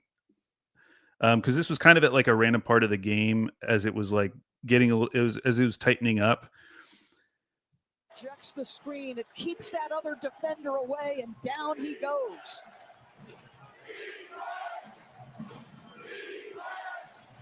SGA again, Neesmith. Nimhard lurking. Back to Williams. Thought about a three. Gildas Alexander hits a three. Clutch bomb from SGA. 1 point game with 2:50 remaining. And wait for it. Only their third 3-pointer of the game. That's why I wanted to include this one, because they were 2 of 17 from 3. They are down by 4, and there's only 4 minutes left, or 3 minutes left. And he hits their third 3 of the game in a game they end up winning miraculously. That game was, I mean, that was how they won the finals, was like they ended up winning that game. Yeah. There was not really any point in that game until we got to the fourth quarter that I thought they were actually going to win it, because they were getting clobbered. And then the fourth quarter, they outscored the Pacers 31-17, which they needed so badly. And you could even see it on that play. Like, the offense wasn't looking great. You know, it's kind of just like Shea and J-Dub passing the ball back and forth to each other. Neesmith sags off a little too much, and SGA takes that 3. Yeah. So after that shot, they're 3 of 18 from 3, which is incredible that they won a game. 18% from 3. What won them the game was the free throw line. They were 34 of 38 from the free throw line. Yeah, yeah. Like, that's where they won the game. If you're like, oh my gosh, how did they get so many free throws? Well, the Pacers shot 33 free throws. It's not like the discrepancy was crazy. It's just that they went 25 of 33. Yeah. From the free throw line, and like them missing as many as they did was huge. But there were so many moments during that game that you just thought it was over. There was like an Obi Toppin dunk in transition that I just remember thought, like, all right, this is over. Yeah. This is done. Like, everybody hang it up. This ain't happening. And it sucked too, because there was like not one singular player that was dominating. It was Halliburton with 18, Siakam with 20, Miles Turner with 12, Obi had 17, Nimhard had 10. I mean, it's just like everybody just contributing across the board for them. Yeah, that was miserable. And also, and I'll just let you go, because maybe you have Caruso highlights in here too. Caruso highlights. Let me see. Nothing specific. Okay. What were you? Well, in that game, Caruso just kept them in it. Just over and over again. Like, there was this like fadeaway baseline midi from Caruso that went down. That was just so big. He had Caruso's line in that game: 20 points, 3 rebounds, 5 steals. Wow. In that game. 7 of 9 from the field for AC. Like, he was, outside of the big 3, he was the only other guy that was in double digits. Hartenstein had 2 points, Dort had 6, Kenrich had 4, Isaiah Joe had 0, Aaron Wiggins had 1 point, which just looks funny, and Casey Wallace had 2 points in that game. Like, no one had it going, but like AC just kind of like kept them within arm's reach, and then J-Dub and Shea kind of delivered down the stretch. But boy, yeah, Shea and J-Dub were 21 of 21 from the free throw line. And in fact, you want to throw Chet in there, 27 of 27 from the free throw line for the big 3 in that game. They hit all their free throws.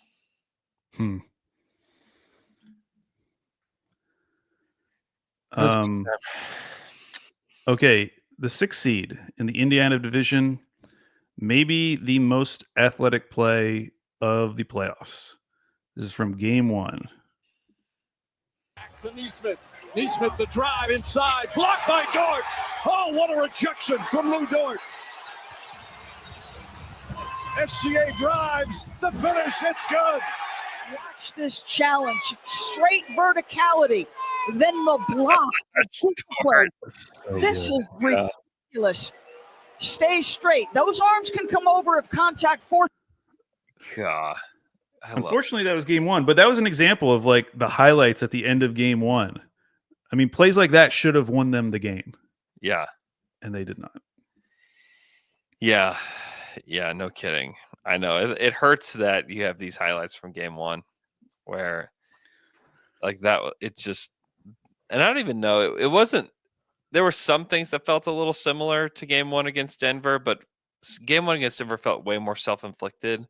Whereas the game 1 against the Pacers was just like, I can't believe this is happening. Yeah. How are they how is this happening? How did they have a chance to win this game? It's just the Thunder just couldn't.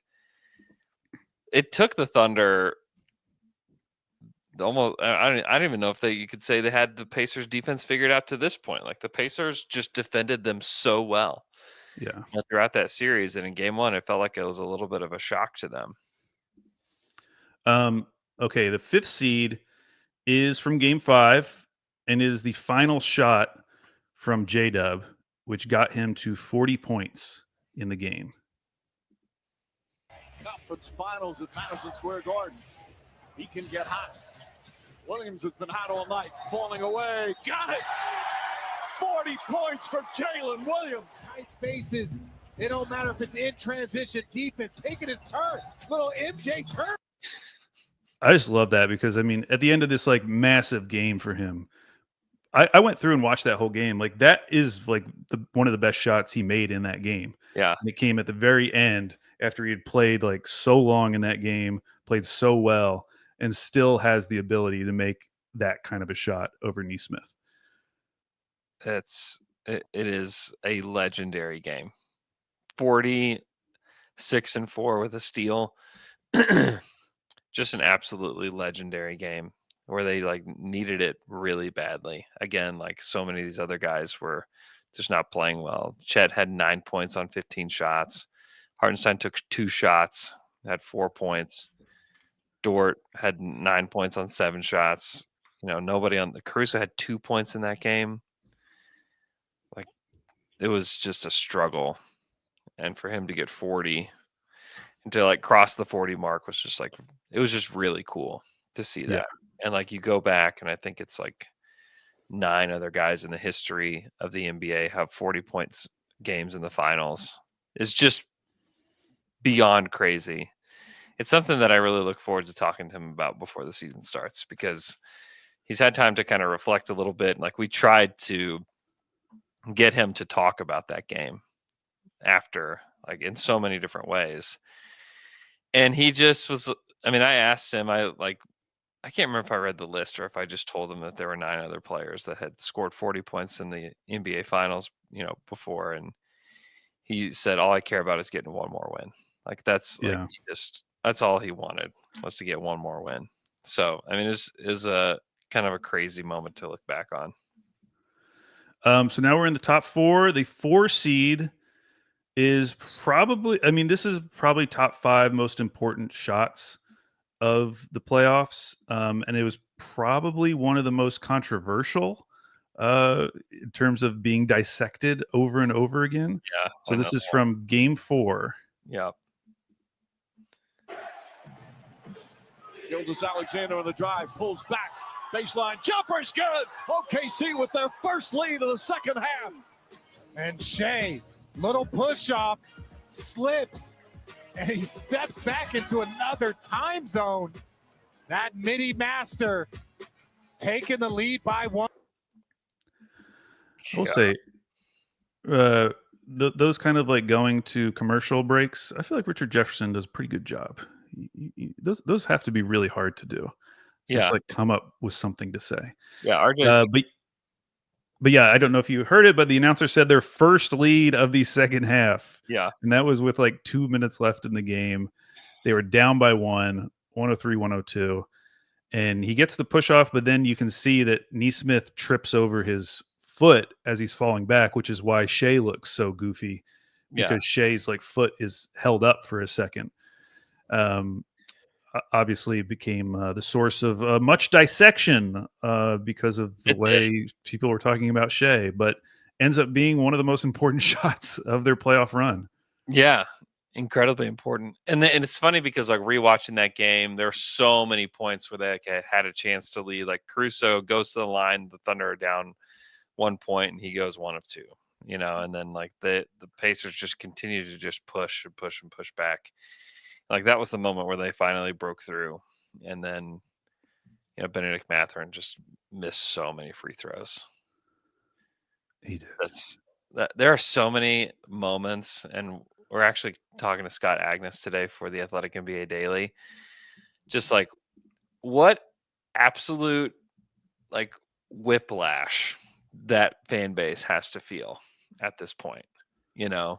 to go like to be at the high heights that they were in Game 6, and like the celebration and the craziness that was going on in that building, to the point where they are today, where like Hallie's out for the year.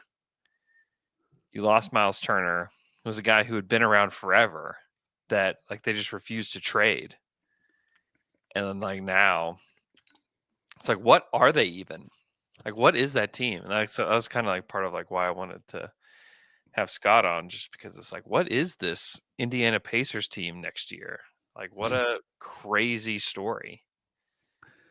Okay, the 3rd seed, I think this may get a lot of love when people start voting, and I have specifically chosen the Portuguese radio version for this one because I think it really adds something.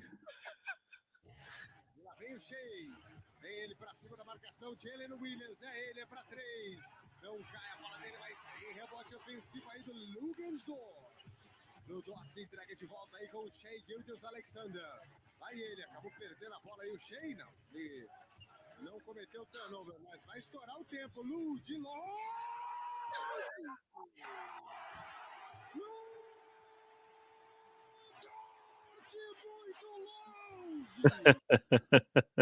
Yeah, I wish that was louder. I don't know why that was more quiet, but yeah, that was just a great call. That was the Dort moon ball. It felt like a momentous event in the moment, but you keep watching that replay and you realize that Siakam hits a 3 immediately. Yeah. So it's like they're up by 1. Oh, they're up by 4, and they're up by 1 again. It was like it was instant that it was taken away from us. That moon ball.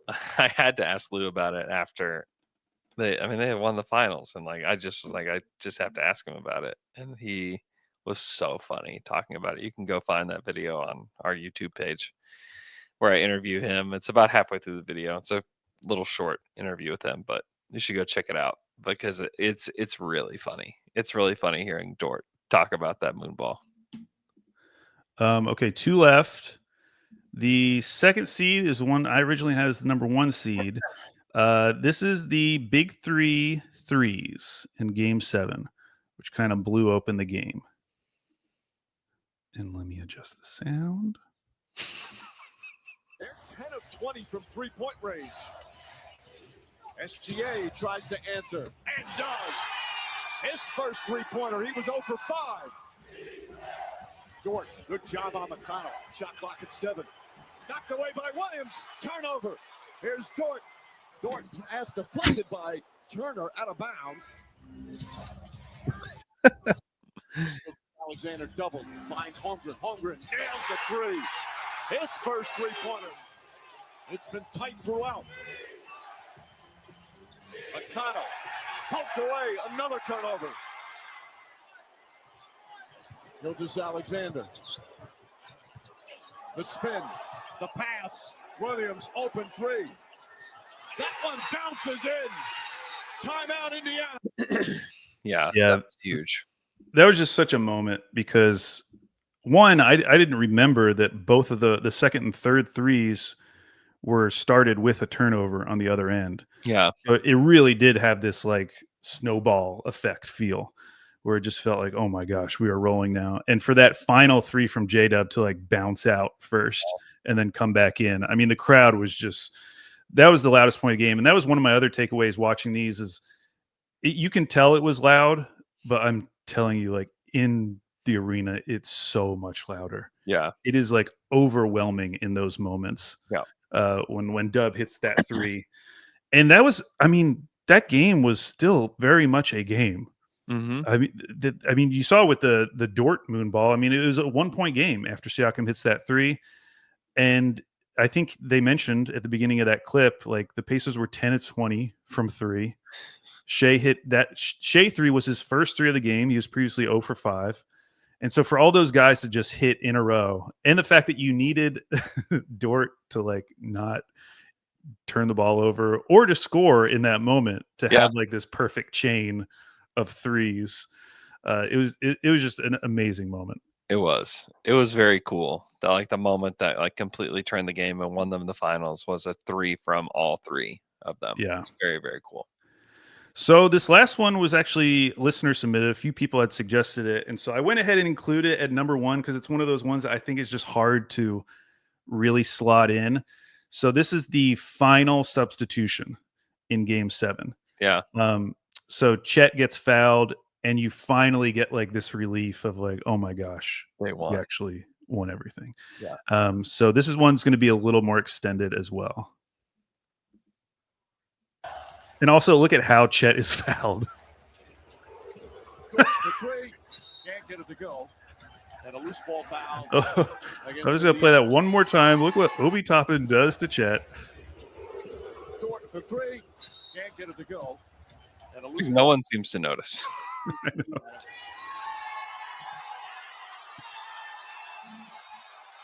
And the emotions at the opposite end come pouring out of the Thunder. So much expected. Dort. One of the greatest regular seasons in NBA history. 68 wins. And now on the verge of an NBA championship. Mark Daigneault will empty his bench, and the ovations will begin for the starters.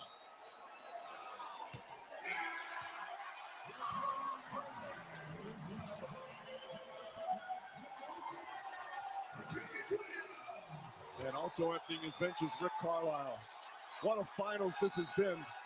These two teams have played such beautiful team basketball, fighting tooth and nail for 7 games.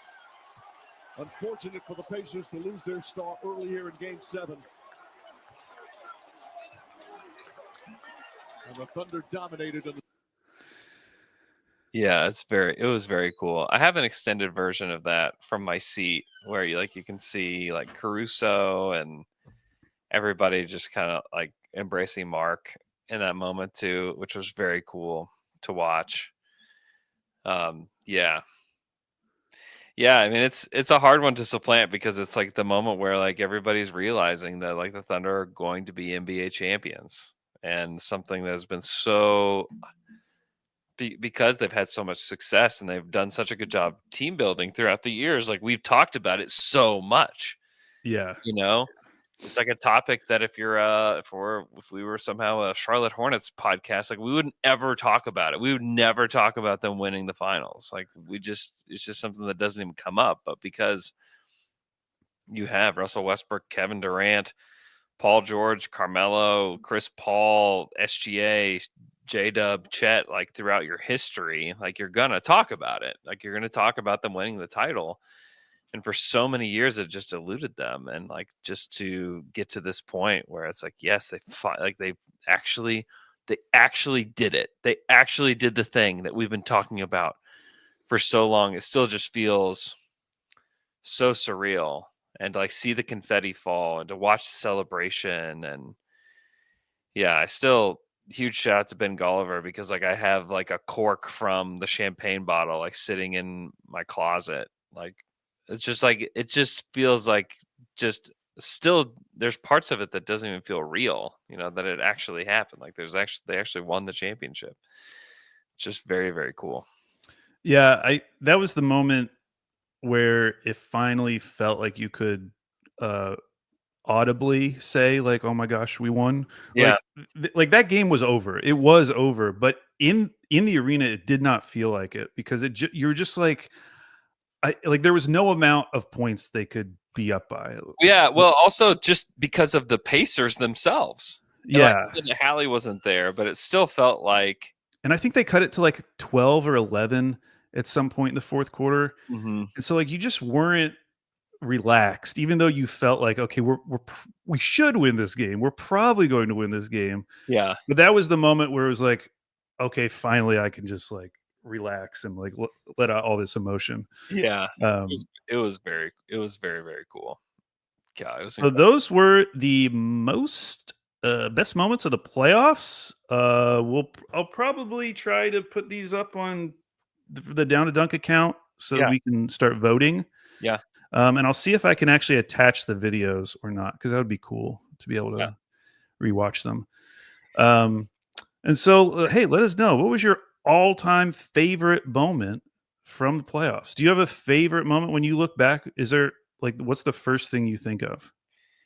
I mean, I think about probably one of those shots at the end of Game 4 of the finals. You know, whether it's like the Shea and Dub 2-man game or it's the Shea like shove. That's probably the shot of like the finals for me.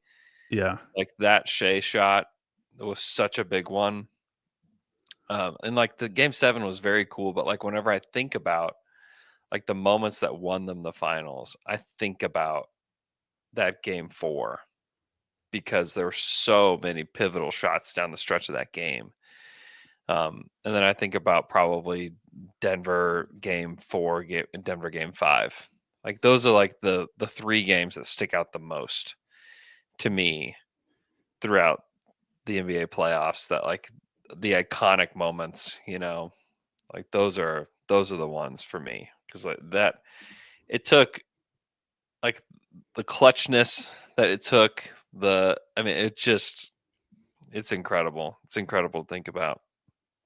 And then what's wild is like if you made a best moments of just these NBA playoffs, Yeah. like there's so many. This was a very good playoffs for just highlights. Yeah. There were so many. I mean, all those Pacers end of games. Yeah. Like, obviously, Aaron Gordon end of game. Aaron Gordon against the Clippers end of game. There were so many good plays in these playoffs. Yeah. And going back through just OKC's, like there's just so many good ones. Like if you did a top 10, like it would be loaded. Most of it would be from Denver and Indiana, but probably that SGA falling over, passing it to Dub between the legs. That's a very fun play. Yeah, that was an important play. But yeah, it was just really fun going back because you kind of alluded to it, but as you're watching these highlights, you like start feeling that anxiety again. Yeah. Even though you know they won, you watch some of these highlights and you realize like how in the balance their entire playoff run was. Like those Dort threes in Game 5 against Denver. Like, and then the plays that we showed in Game 4 against Denver, where I forgot that they were up by 15. And so watching those back and realizing like as Denver's starting to hit all these threes, like this is their first lead of the game. They were down by 15. Like we blew a 15-point lead and then got down by 8 and had to come all the way back again. Yeah. Oh, it's just like, how did they do it? Like as I'm rewatching it, even though I lived through it. Yeah. Like, how did this actually happen? Yeah. I mean, I was sitting on the couch with my kids. My oldest son, Asher's just like, Dad, are we going to win this game? I'm like, no is the answer. We're not winning this game. They're going down 3-1. Is it possible they still win the series? Sure. Like there's still a possibility there, but it's very unlikely because of the way this Pacers team has played. Yeah, that to me was the game, that Game 4. And I made a video. If you haven't seen it yet, I have it on my Instagram.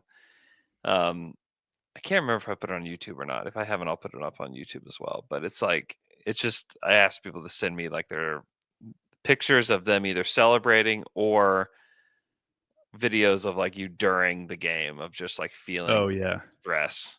It is like such a perfect encapsulation of like what everyone was feeling during that game.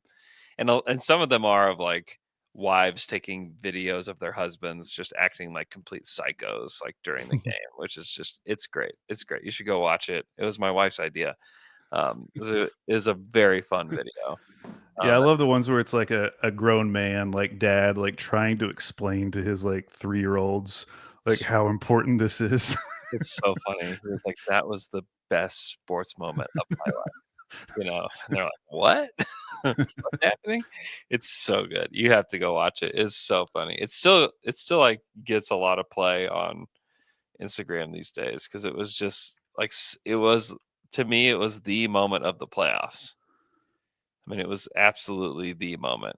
That's just man, what a run. What a run. And it almost feels more satisfying that it all happened like that, you know, that it was not easy. Oh yeah. That it like didn't just it wasn't like faux, you know, like it was like it took so much and you had to like learn a lot about this team. The team had to learn a lot about themselves because on paper, the teams they struggled against, I don't think they should have, you know, kind of thing. But the fact that they did and they still came out on top, the fact that they lost game ones at home to both Indiana and Denver and still came back and won the series was wild. And I look back at it, I'm like, and maybe this is just me shooting myself in the foot, but like I think a lot of that was like them being young, and it would just be really shocking if they continued to lose game ones in such a crazy dramatic fashion, you know, throughout the rest of the life of this team, just because I feel like they've learned, you know. Now this playoff, We'll see when this is played back. This podcast clip is played back when somebody clips this section from July. Yeah, when Andy Gordon hits another team winner. Right.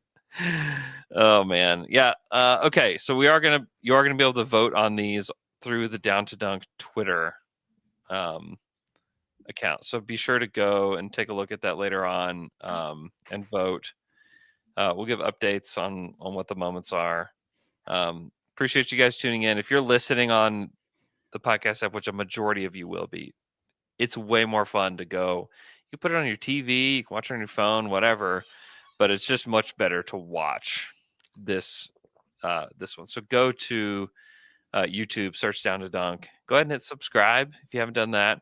Like this video, leave a comment on the video with your favorite moments, or maybe there are moments that we left out. If there's moments that we left out, comment below about that. Hope you guys are doing great, enjoying the end of summertime, and we'll talk to you guys again on Friday.